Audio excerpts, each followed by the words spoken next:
Welcome, everyone, and thank you so much for joining us. My name is Susie Q. Smith, and I work with The Word. We're a nonprofit organization working to build a publishing community that will fight for inclusivity. Our mission is to promote voices from underserved communities and diverse backgrounds, to honor the stories of those who have faced adversity and injustice, and to provide a sanctuary space where these groups will see themselves in the future. You can learn more about our work at www.thewordfordiversity.org. One of our partners in doing this work is our beloved friends over at Duende District.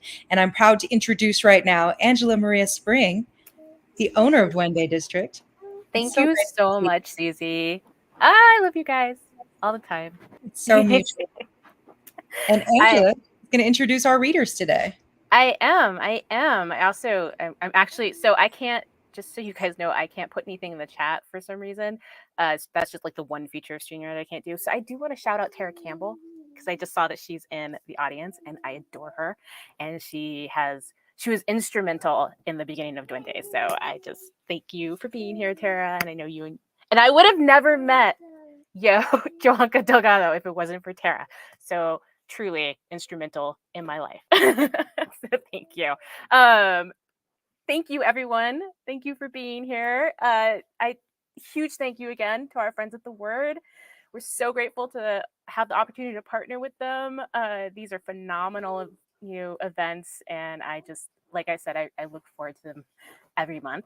Again, I'm Angela Maria Spring. I'm the owner of Duende District, and we are a collaborative pop-up bookstore by and for people of color where all are welcome. We have current pop-up boutiques located in Washington, D.C. and Albuquerque, New Mexico. And for anybody new joining us, just so you know, the cornerstone of the Duende Project is about the collective, the community, and creation and decolonization of literary spaces by and for people of color. So please visit us on our website at duendedistrict.com and join our mailing list. I do want to mention we have a couple more events happening this month, including this Sunday. If you are in New Mexico, it's my first kind of in-person event. I'm a little like, oh my God.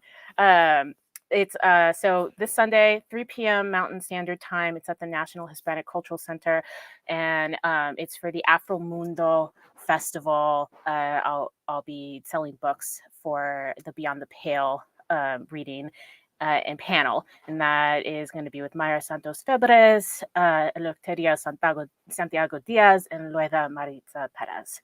And then it's going to be our second time partnering with the virtual National Anti-Racist Book Festival on April 30th.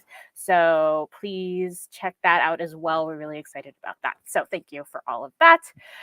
So today I am muy emocionado to welcome two of the most delightful people I know, Christopher Gonzalez, author of the short story collection I'm Not Hungry But I Could Eat, and Yohanca Delgado, whose writing has been featured in the Memory Librarian, the Paris Review, and the upcoming 2022 Best American Short Stories.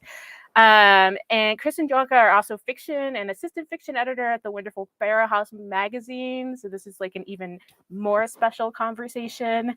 And I'm a huge admirer of both of these writers' work. When I look at what the future of fiction is in this industry, is their names come immediately to mind. They're both so talented, hardworking, wholly dedicated to their craft and communities, as well as funny and fun people. So if you're not following them on Twitter, you absolutely should. Their tweets honestly make that whole site worth it. And any and everything they write is wonderful. So please check out their websites as well and just dig in. So we're going to have a short reading, and then we're going to head into the conversation. If you have any questions, please drop them in the chat.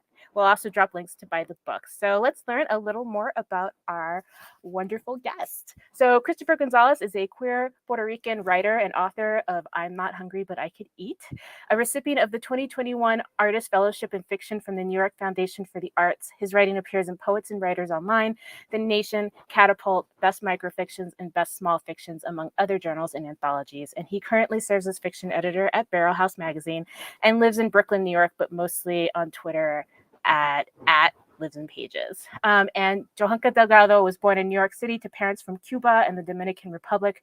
Her recent fiction appears or is forthcoming in I can't say this. I'm just going to say it's like ZYZZYVA. In the Paris Review, the Best American Science Fiction and Fantasy 2021, and Janelle Monáe's The Memory Librarian and Other Stories of Dirty Computer. She is a 2021 to 2023 Wallace Stegner Fellow at the Stanford University and a 2022 National Endowment for the Arts Fellow. So take it away, you guys. Hello, everyone. Thank you so much, Angela, Duende, Word. It's such an honor to be here. It's such an honor to be in conversation with Yo. I adore everything about her, and I'm obsessed. To start us off, I will read a little bit from my collection. I'm going to read like 2/3 of a story called Enough for Two to Share. When the bartender tells him the chicken finger appetizer is more of a meal than a snack, he slides over a stool and says, "This guy, I'll share with you." And you think nothing of splitting a meal with a stranger, of intertwining greasy fingers, napkins blotting crumb-coated lips so words can flow, mastication, its own union. He starts with his name, which you don't quite catch, later entering it into your phone under a single M. He says he works for an upscale restaurant an avenue over, handles their inventory, makes enough so he and his girl, so there is a girl, can hold on to the junior one-bedroom in Washington Heights. Says he's Puerto Rican, like yourself. He slaps you on the arm when he says it, and you're all too eager to confirm the accusation. He hovers around you like burning incense. He speaks, and the gentle smoke of his cologne comforts you. The first round of drinks is a shot of Jaeger with a blue moon to chase. So is the second and third. The black licorice taste is an affront to your tongue, but burying disgust is a muscle you know how to flex. He dunks his chicken fingers good in honey mustard, crams 4 or 5 in his mouth at a time, chewing wildly. You hold back, swallow one before daring to grab another. When you meet M, you've been in therapy for about 3 months. Got yourself a straight, affluent, white male therapist, which is hilarious because, against your better judgment, this means you spend each session seeking his approval. You hate that you've been conditioned to react in any way to the firm voice of a white man. You don't crawl towards him like a dog. You crave the pressure of his foot on your chest, wonder if he could stomp straight through to your heart, if he draws circles in your blood with his toes. He only ever wants to talk about your father, the gash created by his absence, so he can properly interrogate your everyday pain. You'd rather talk about love now, companionship now. There's a cockiness to the way he speaks to you. He withholds eye contact, reclines in his chair, both hands cradling the back of his head. What might you say to him about M?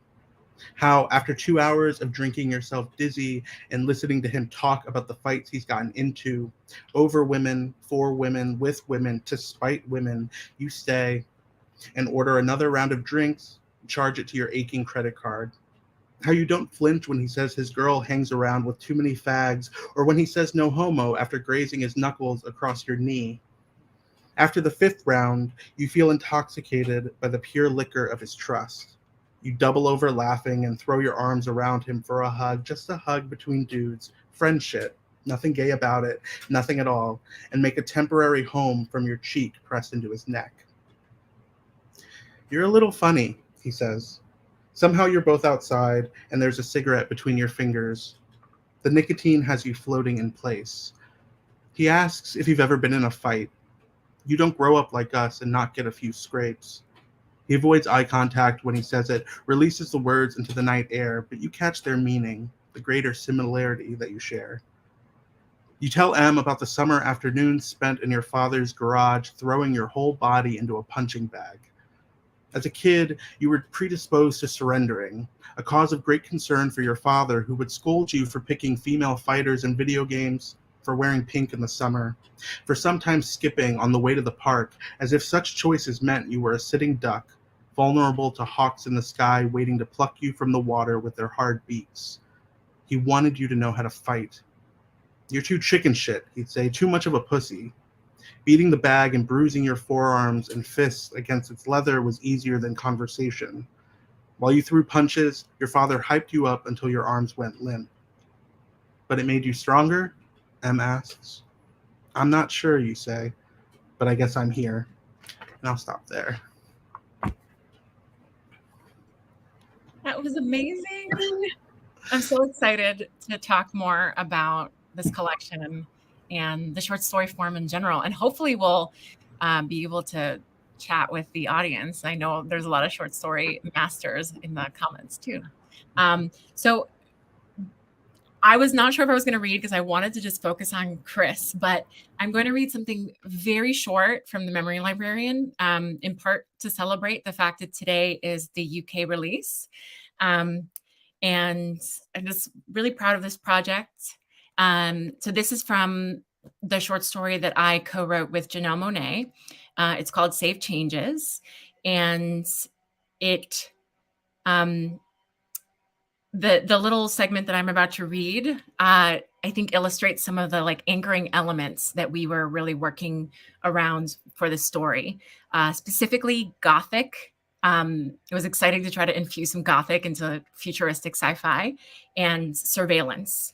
So all you really need to know by way of context is that this character is, I don't know how familiar everybody is with the Dirty Computer story, but it's a dystopia in which this organization called New Dawn controls and surveys everything. And this character has been arrested and had her memory erased. And she's the mother of the two other protagonists in the story. So she's been returned to her home under house arrest because she's not just a dirty computer, she's a defective computer, as New Dawn understands it. So this is just like a little bit of surveillance footage of her. Okay. New Dawn surveillance footage, house arrest. Daily visual transcript readout, 17:30. Facial recognition confirmed. Inmate, Deanna Mello, age 43. She often smiles at the camera, friendly, wears red lipstick and a neat full-skirt dress with pale pink apron. Subject hums to herself, a song not immediately identified in database scan. Nearest to the camera are a sink, a counter, and a stove. Behind the subject, a tidy kitchen table can be seen. Typical behavior patterns noted. The subject is working on household tasks. Today, the subject is carefully transferring boiled oblong items into canning jars filled with blue brine. She seals each jar and holds it up to the camera. For when you visit, she says, in a tone algorithms interpret as pleasant. Her daughters appear behind her and set a bag of groceries on the table. The subject ignores them, confirming repeated observations that she is minimally aware of her surroundings. That the inmate's cleansing has resulted in warped function, confirmed. That the inmate poses no danger to the collective peace, confirmed. End daily check-in.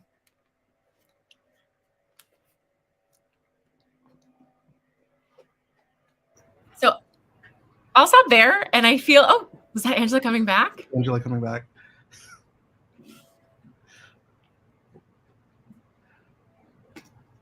Well, that's an exciting, because I haven't read that story yet, and the book comes out next week, right?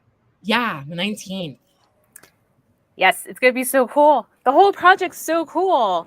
I think Kyle Dargan he was in big part of the project, wasn't he?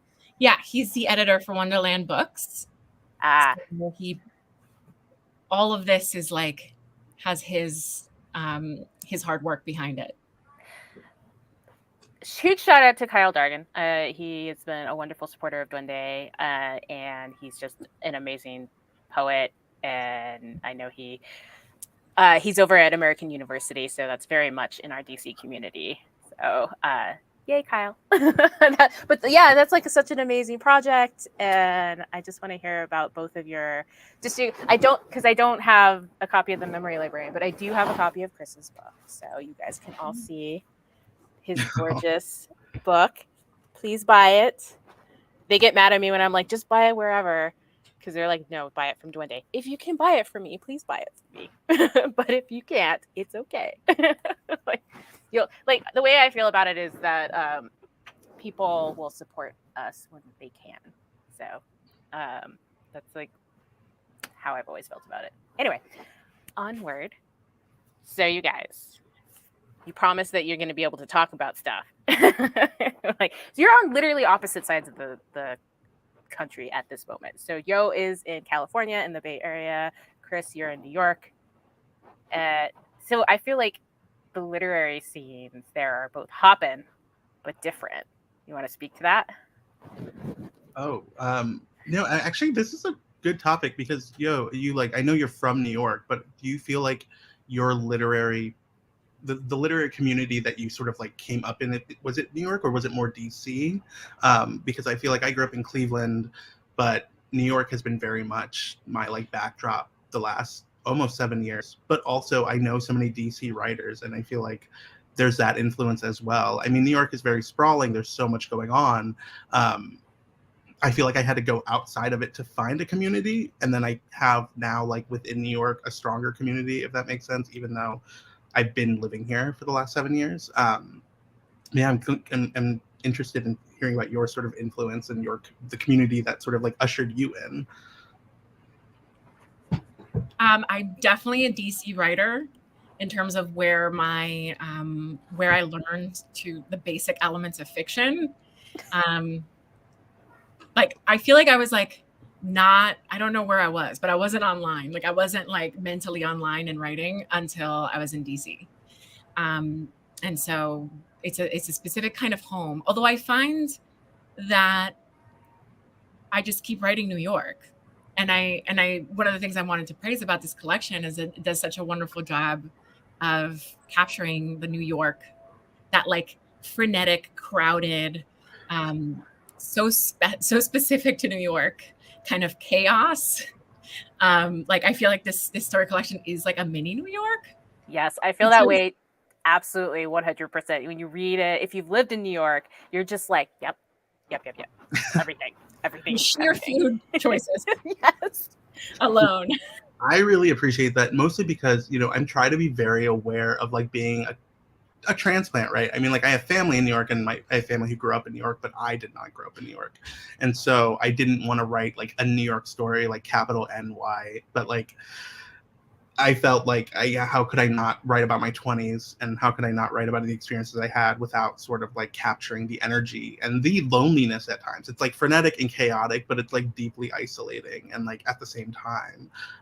So that it landed, especially with you, means a lot to me. I'm not a fraud, which I'm always worried about. The non-native New Yorker worry. Am I a New York fraud? We have all wondered. Question I have every day of my life. But no, I love this city, and so I wanted to be honest about that, without like relying on cliche or like, I don't know. I feel like and be curious, especially when you keep writing about New York. How do you feel, revisiting it in your fiction? You obviously do come back every now and then, but like, you're writing about a past New York, a changing New York. How do you feel like your connection to the city is now in your fiction, or is it like you're more interested in like the New York you knew? I mean, I wonder with you too about that, because part of what makes it appealing to write about New York is that it's where my like formative memories all took place. And there's a distance to that, but there's also a like, okay, that's one variable I can hold steady, because it's almost like that's the landscape of my mind. Mm-hmm. So when I imagine anything happening in my brain that is like formative or transformative, it is with like someone puking in the subway station in the background. Like it just how my formative years just occurred, with like that bustle and that like sort of frenzy in the background. And I think that's why I keep returning to it, whether like when I don't know where a story is set, it turns out that it's set in New York. I felt like I feel similarly about Cleveland. One story in the collection definitely takes place in Cleveland, and it's like captures my relationship to Cleveland as someone who like just moved away for college and like started living my life. And so there is like a filter of like some sort of bitterness to it, feeling like it.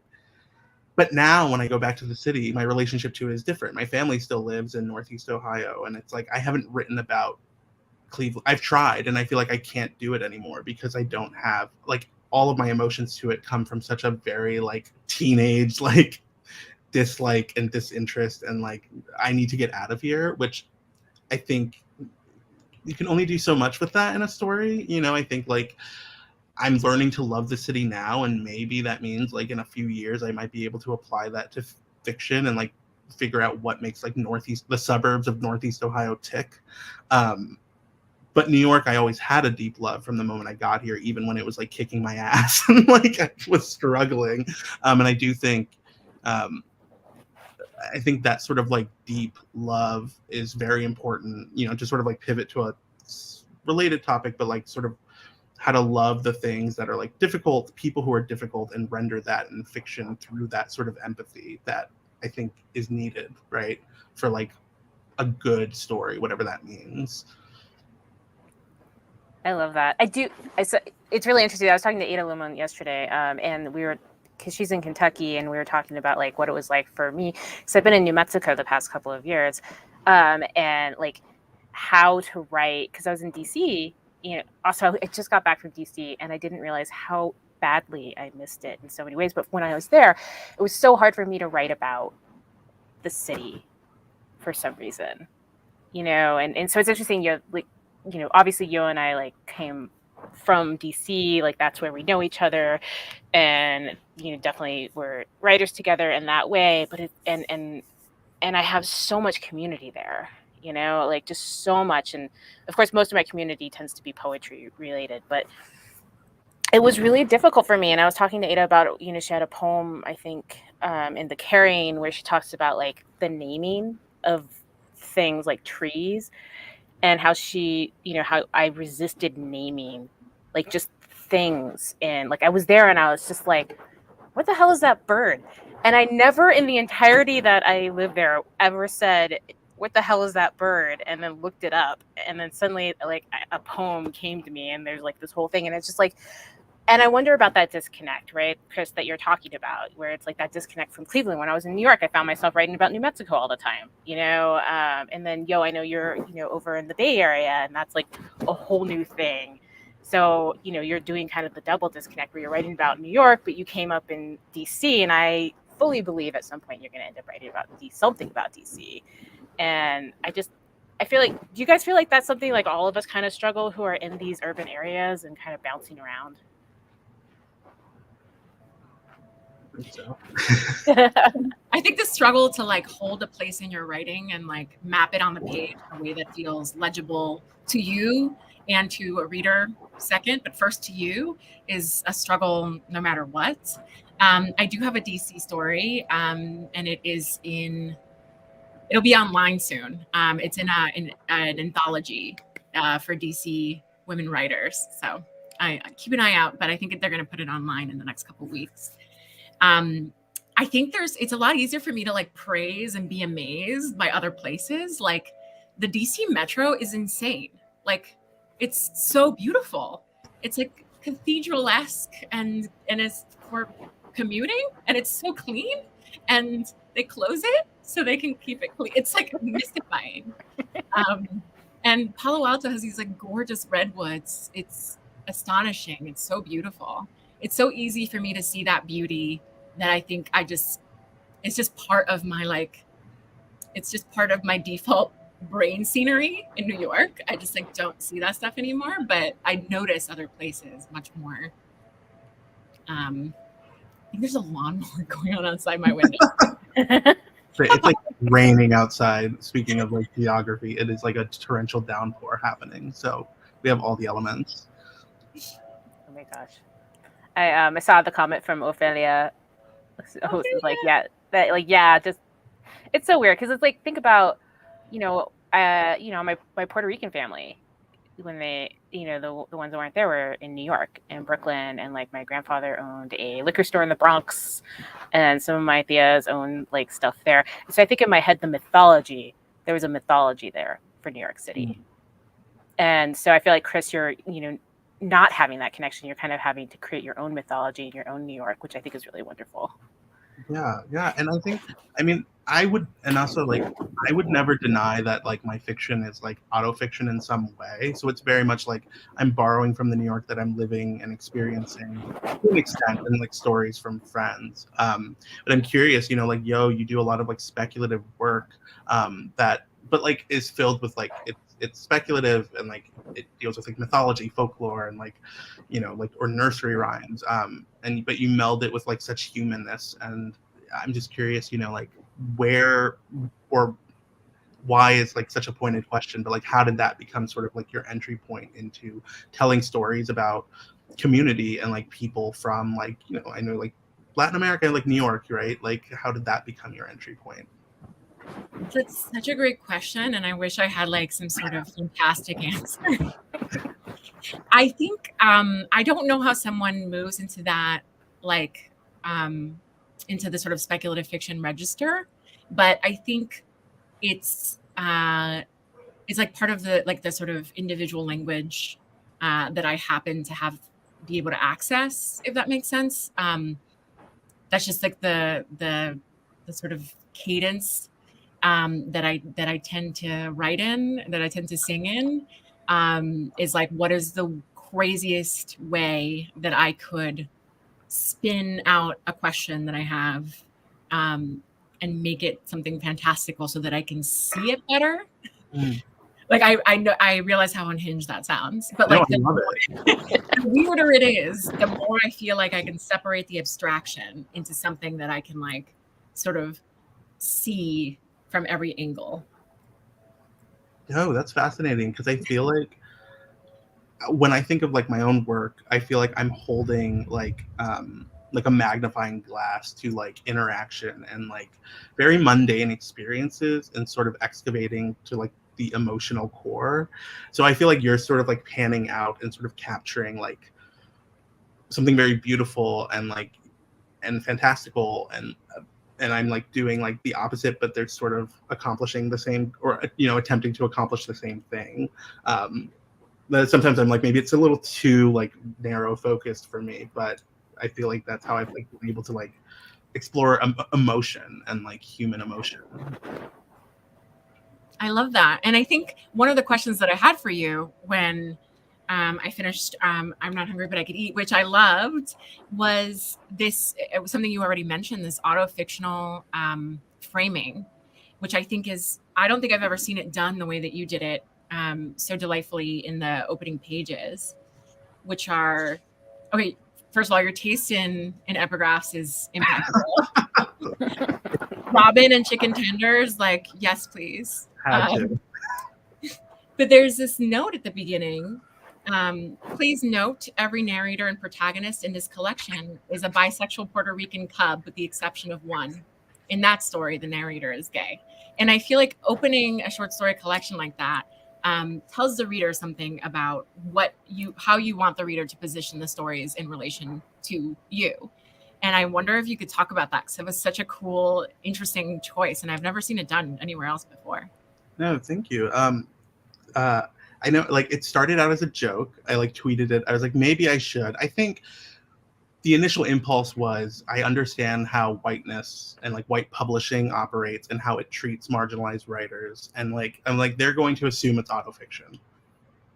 Period. But also, I didn't want people, I like, as a writer, I felt like I was coming up against craft questions of like, how do you talk about race, ethnicity without like relying so heavily on just like naming it in every story, right? Like, if I'm very close first person, there's not necessarily going to be a natural way for a character to take a step back and be like, yes, I am Puerto Rican. But it was very important for me that readers had whatever that meant to them, right? Whatever it means to be Puerto Rican, whatever it means to be, a cub, whatever it means to be queer in some way. And then to come into these stories with those like preconceived notions of like, what happens, like, what do these stories challenge those like conceptions? Do they affirm them? I think that's an interesting like thought experiment.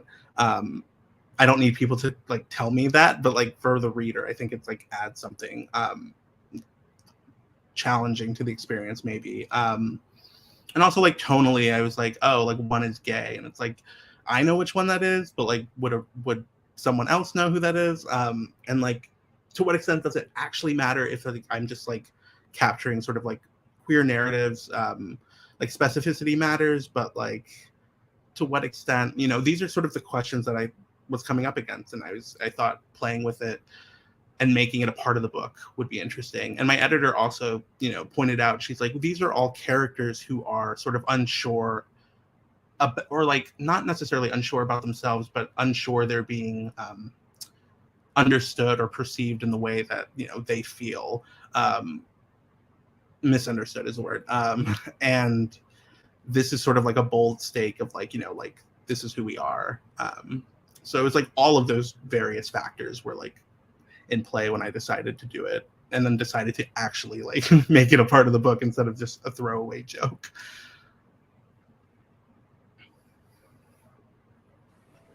I love that.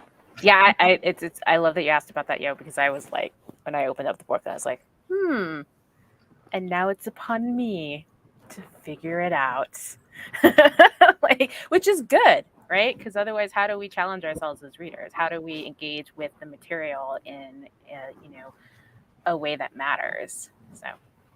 Yeah, and I feel I don't know if you ever come across or come up against this in your writing, but I think when I first started writing, I was like very self-conscious about like how do I portray like Puerto Ricanness on the page, right? And it's like, actually, what is there to portray? I feel like it's influenced my upbringing, it's influenced the way I move through the world in certain respects, and like politics, and I feel like that is like infused in the characters. And even when it's not part of the conflict or part of the central action, it's just sort of like an extension of the reality for these characters. And like not every story that like has people of color in it is a story about race, though those things might come up, right? So I'm curious like what your relationship to that is when in your own fiction. I think it's really like fraught, because there's a certain like, well, what if it doesn't read authentic or something? And like, I'm not interested in that, because it is my identity that I'm writing from, and I don't worry about it anymore, like you, Chris, because I think I've just gotten to the point where I'm like, I like am Dominican and Cuban, but I'm not only Dominican and Cuban, and like exactly as you were saying, Chris, not every story is about that and doesn't need to foreground it in a way that is super loud. And so but one thing I do like, I have resolved to do and continue to do in my writing is I don't default to whiteness. Like I don't, if I don't say that a character is, if I don't mention a race, they're Latinx. They're like, they look like my family, right?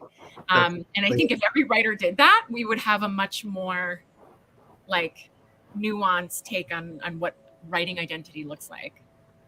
Yeah, no, I totally agree. I think like, especially in school, it was like all these stories I was reading in undergrad, like most of them are white, but there's no marker for race in these stories that were being taught until you read a story by a person of color, and then it's somehow now we're talking about race, but we're always kind of talking about race, like when it's whiteness and white characters.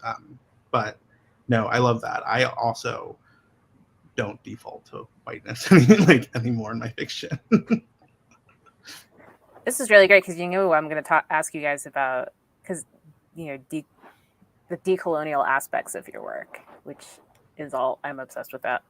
You're like, because what you're doing is in the resistance of that othering, right, and the resistance of centering that white gaze, that is decolonial work. Are there other things that you do consciously or that you find yourself doing unconsciously that also does that decolonizing work?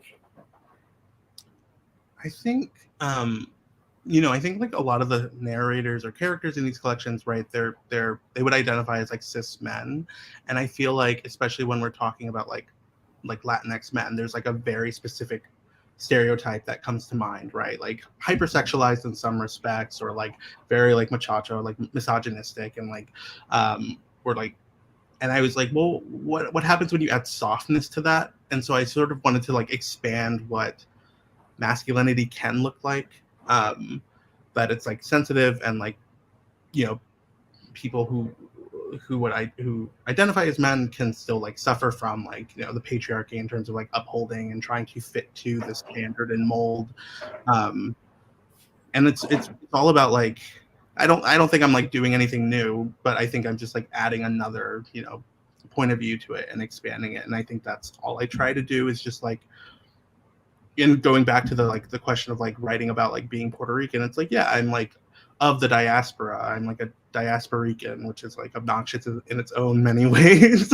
But like, you know, like stories now, instead of relying on, and you know, this could change later, but like relying on the stories of my parents or the stories of my grandparents, which like I don't think I'm equipped at this point anyway to sort of render those in fiction. I'm very much curious about the present and like how like not being in touch with Spanish, these things like I don't put Spanish in my stories because I don't want to throw it in. It's not natural for me, but it doesn't take away from the fact that they are, you know. So I think it's just like nuancing and like just being authentic to myself and my own experience, and how that's very much still a part of these other identities, even if they aren't the stereotype or the main, you know, the primary like thought when it comes to them. Yeah.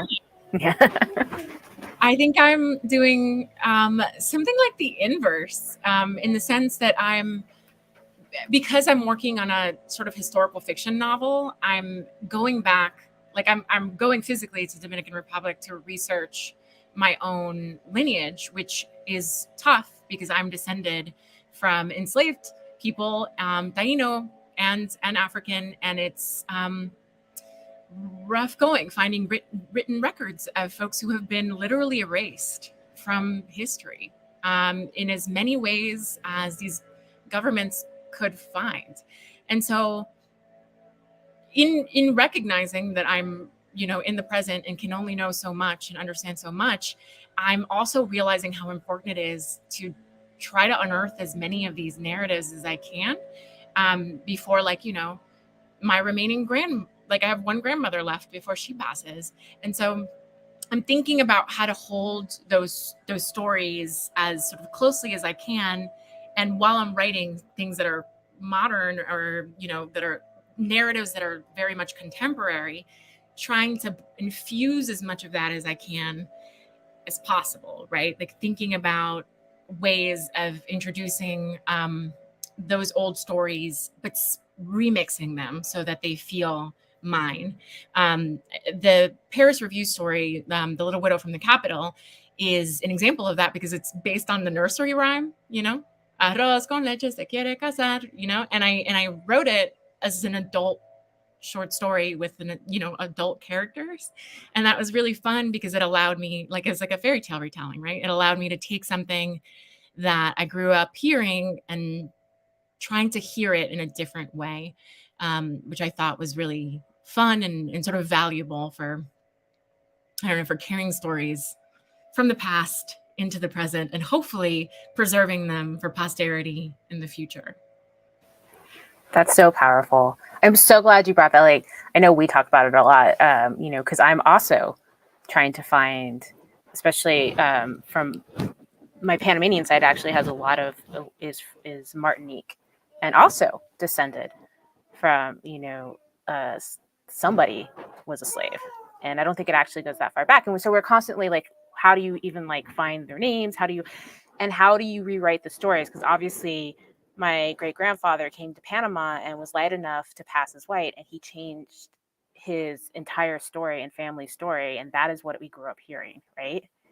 And what do you do when you come face to face with the lie of that, and it changes your entire being? I think we need to talk about it more. I feel like, especially, I feel like this is a very intense Latinx specific thing that we all face in a lot of ways, because we are all, mostly the three things, right? We are all mostly African, indigenous, and European, but we only ever are told to center the European part. And that was like, there's all that erasure. And one way or another, I feel like if we're writing and we start writing about anything having to do with any of us, it starts coming up. you know, so I love hearing from you on how you're kind of entering that from that historical perspective. I don't know, Chris, if that's something that's popped up in your life yet. No, not yet. I mean, I think it's just, I feel like I'm not good enough yet, if that makes sense. I feel like I'm not even talking about in terms of craft, but I feel like I'm still unpacking certain like toxic upbringing, right? Like in a very like Latinx and like the sort of like all the worst ways, like conservative and like anti-Black and like homophobic, right? I feel like I'm still unpacking and unshedding that kind of, and like relearning and re-educating that, like I have so much more to learn before I can sort of enter those kinds of stories. It might be like a thing like that comes around later, but I do think like I need to get myself to that level, because I do think it's important work, and it is hard work, and it's not easy, especially, the way you talk about your work, and like just the level of care that you're infusing into those narratives, and like how you're presenting them and retelling them, making them yours, but also sort of respect to where they came from. And I just feel like, I personally need to go on a journey to get to that level. But I am like in awe of like writers like yourself who can like pull it off.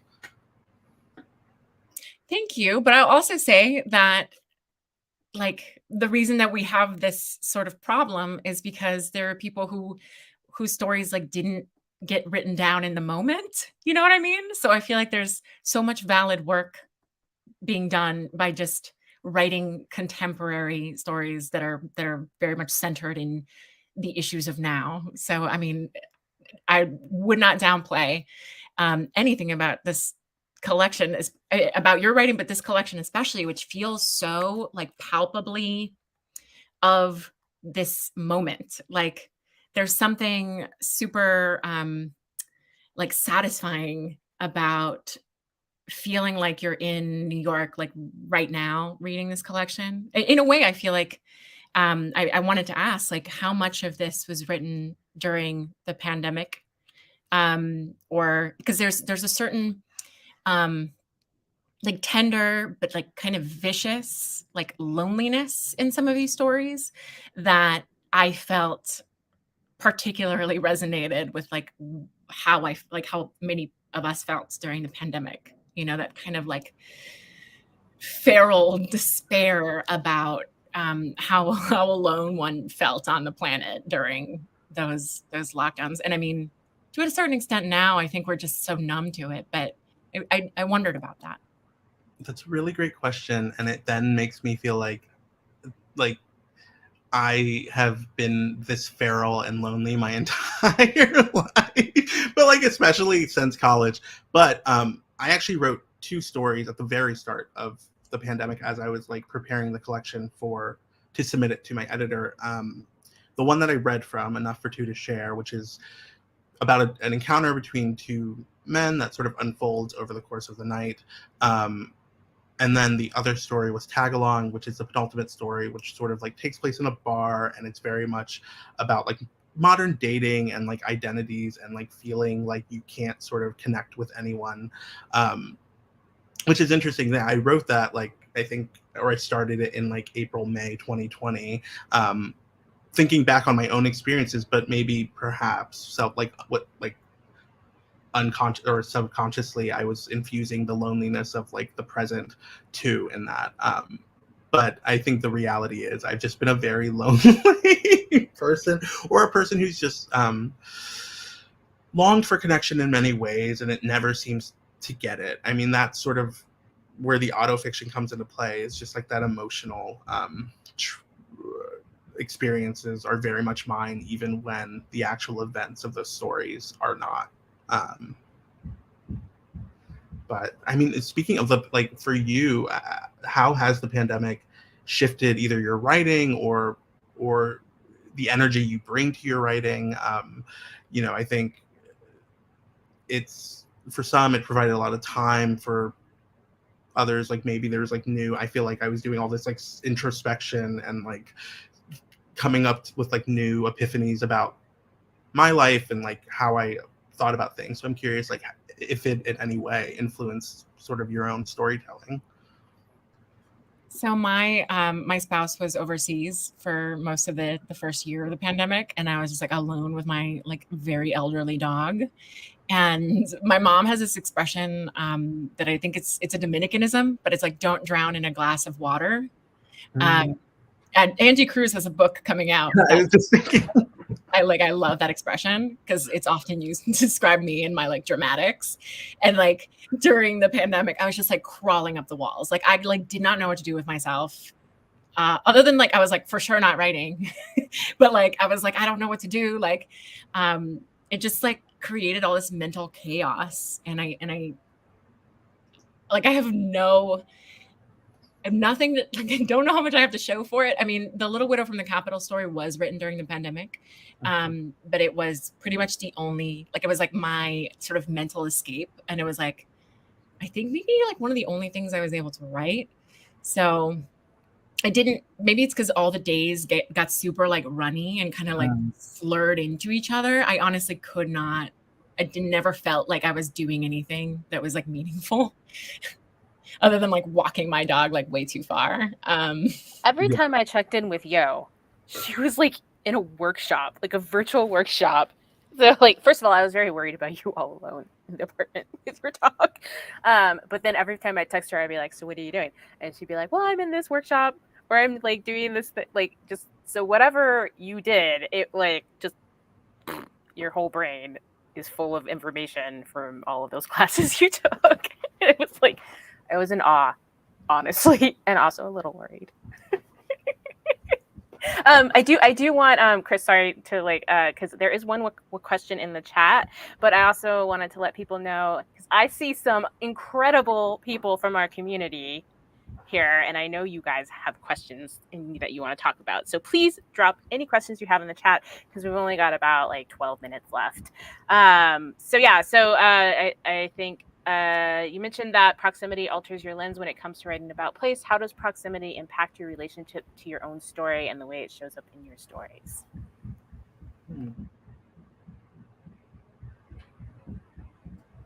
As in proximity to the story itself, like to the narrative?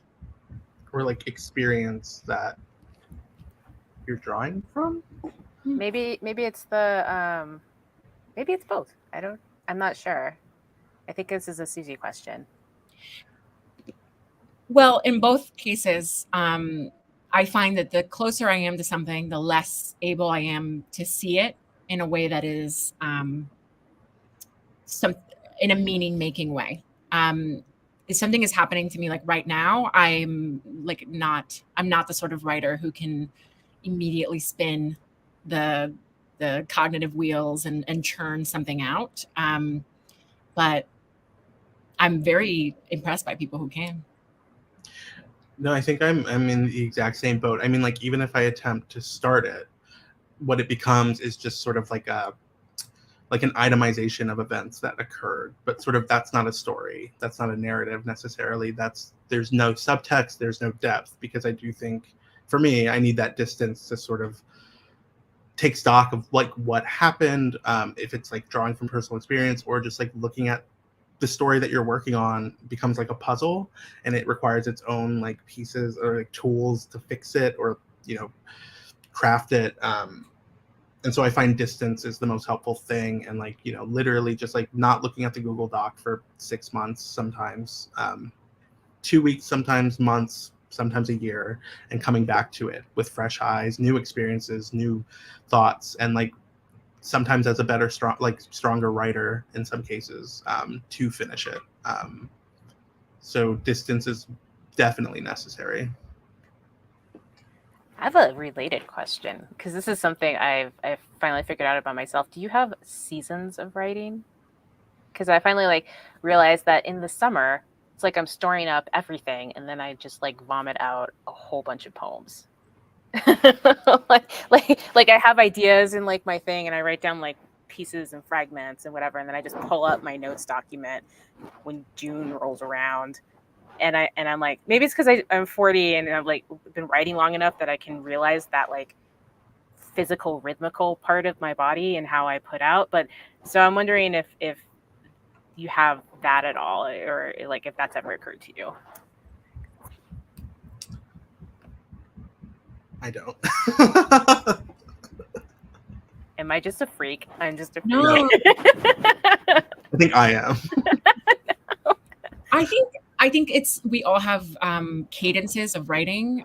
Peter Ho Davies wrote this amazing book called The Art of Revision. It's one of the little craft books from Grey Wolf, I believe. And he has this amazing metaphor that he uses to describe revision. And I think it also applies to like me anyway as a writer. And it's breathing in, like inhaling and exhaling. Mhm. And so as a writer, I feel like I've learned to sort of acknowledge that there are periods where I need to be inhaling information, like reading as much as I can, watching movies, just like not expecting myself to write, but just gobbling up as much as I can so that I can exhale and like actually release words onto the page in the like Carmen Maria Machado calls it like the compost heap. You gather all your stuff and then it like sits and then you can come up with something that feels unique. And I think it's a similar thing to the rhythm you're describing, Angela. Very nice. Well, I see Ophelia said that she also writes a lot in the summer. I mean, it could be that like your season, whatever, is like literally a totally different like fall or something like that. But yeah, I get, I definitely feel that in my body. And I love there was a follow-up question that was, and do you have seasonings of writing, like favorite seasonal snacks that help the creativity flow? Let's bring it back to food. For food. I surprisingly really at this point don't eat and write at the same time. I mean, I used to do a lot of writing like in diners by hand. I can't even write my own name anymore without cramping up. But I used to like drink coffee and just write and like pick at fries or like pick at like some sort of like food, but not so much anymore. I will like imbibe and like have a drink, but I won't I don't snack while writing anymore. I feel like then I just start eating and then it's like, well, I'm not writing. Oh, you can have a drink while you're writing. I can't. Yo. I can't have anything fun while I'm writing. I can have like coffee.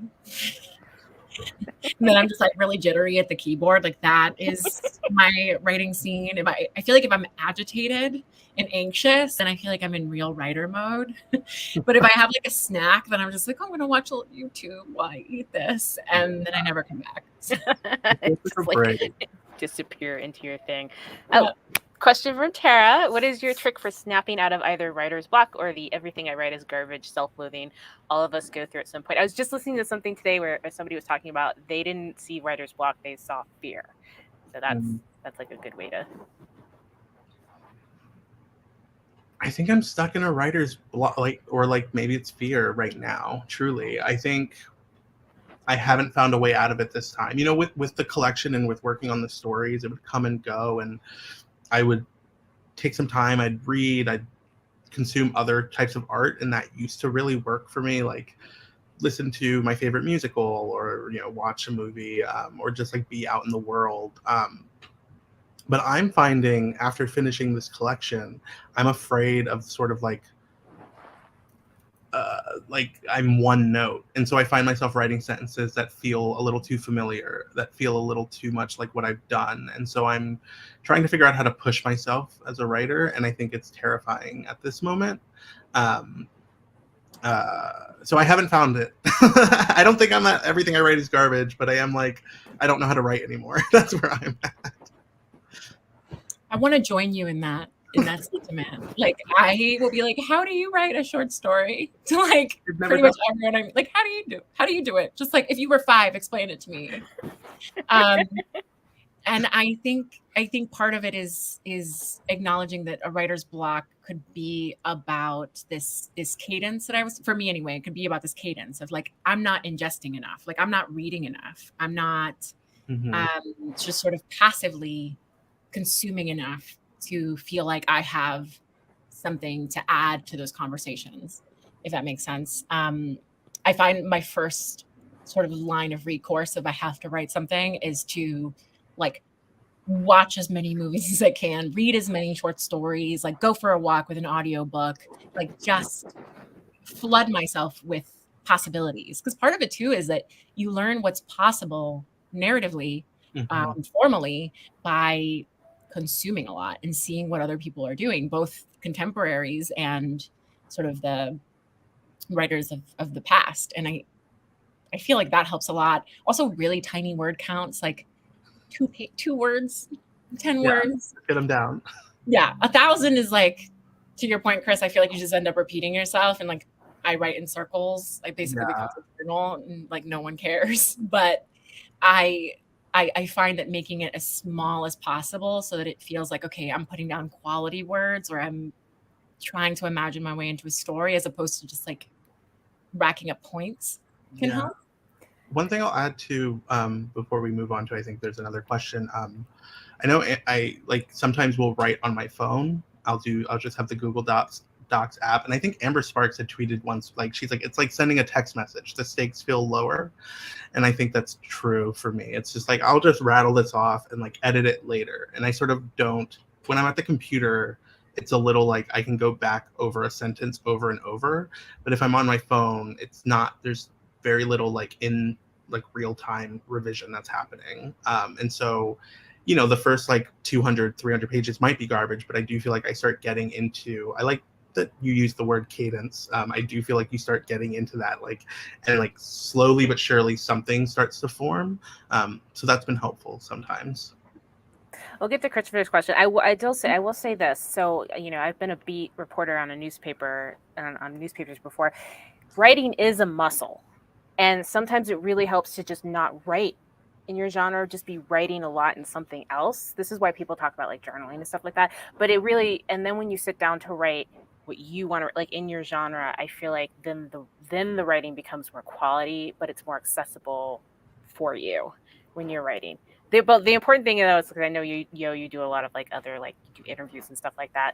It's just hard to get out of your head. But if you're doing it all the time and it's writing that's just like literally like, if it's like, I'm covering like a basketball game, then it's just whatever, as long as I don't fuck up people's names and stuff. But I do think that I do feel really strongly about that. I think that like if you're writing a lot in just like a throwaway different form and you come back to your own form that's close to your heart, you're gonna get more quality out of it, and I think maybe be a little less afraid of what you're putting on the page.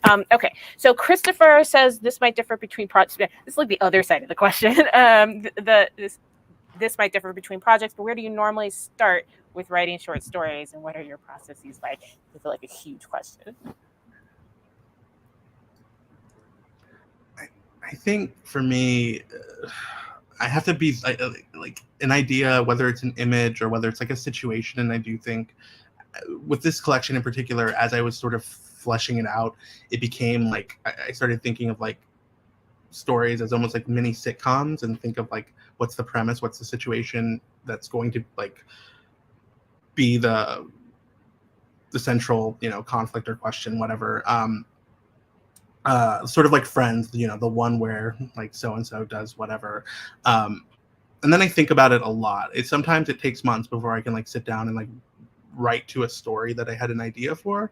And I feel like I do a lot of like mental revision and like working through things. Like sentences go, they don't stay, that's fine. But like actual like plot points, or like where I want a character to go, or like that stuff I sort of think through a lot. And then when I finally sit down to start, it's very much voice that I try to capture.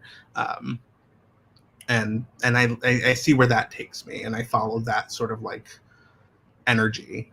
So like voice or like emotional energy of like the character or narrator are the things that sort of, when I finally get to the page, that I lean into. Like I said, I've truly been struggling, but the way that I generate stories is probably like the most like chaotic and like unhinged thing, because I will sit down and just write sentence after sentence after sentence, and then hope that something picks up, like a kite, like something takes off for me. And I find that there is like a really high failure rate for that method. Like eventually something is teased out, and it's always something that I've been carrying around for years, that I've been like sort of has been like in the recesses of my mind that I've like finally managed to draw out by just like sitting at the keyboard and typing.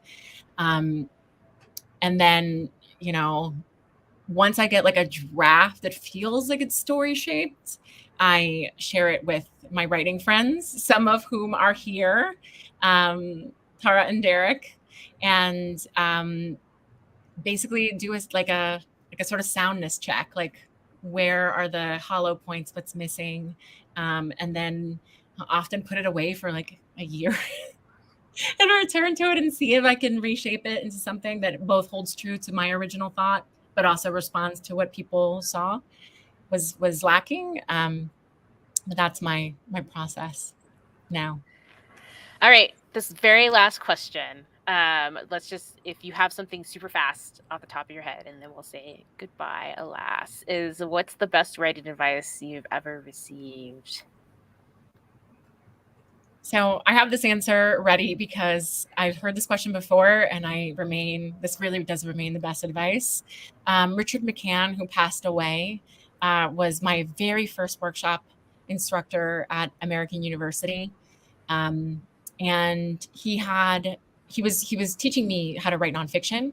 And every time one of us brought in like an angry draft, he would say, it's harder, but I want you to write from grief, not from anger, and see how that changes everything. And I've applied it to my fiction and everything I write, because it's so much harder to write from grief and to write from like what hurts, but it makes the work so much richer, I think, if you can do it. Great advice. Really great. That's really great. I wish I had something that was as good as that, but my mind is empty. But I do think it's multiple people, no one specific, but like reading your work out loud as like a very just like practical thing to do. It allows you to capture figure out the rhythm of your sentences. Also, if anything is jarring in transition, if anything is sort of clunky, or if for me, when I attempt to write humor, if a joke isn't landing, it's all about the syntax and the build up to it. So for like very practical, like reading aloud has become very helpful.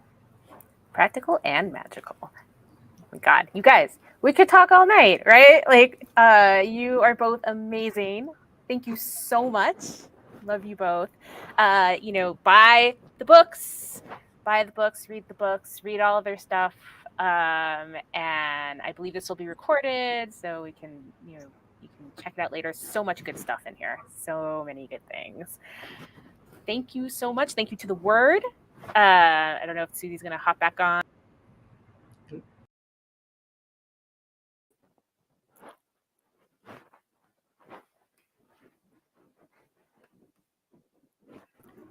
Thank you, Angela. I was like, what just happened? I think there were many moving parts. There are so many invisible things happening backstage here. And I want to thank you so much for this beautiful conversation. Thank you to Chris and Yohanca. This has been a beautiful, beautiful reading and discussion. I think we could easily go on for hours, right, Angela? Absolutely.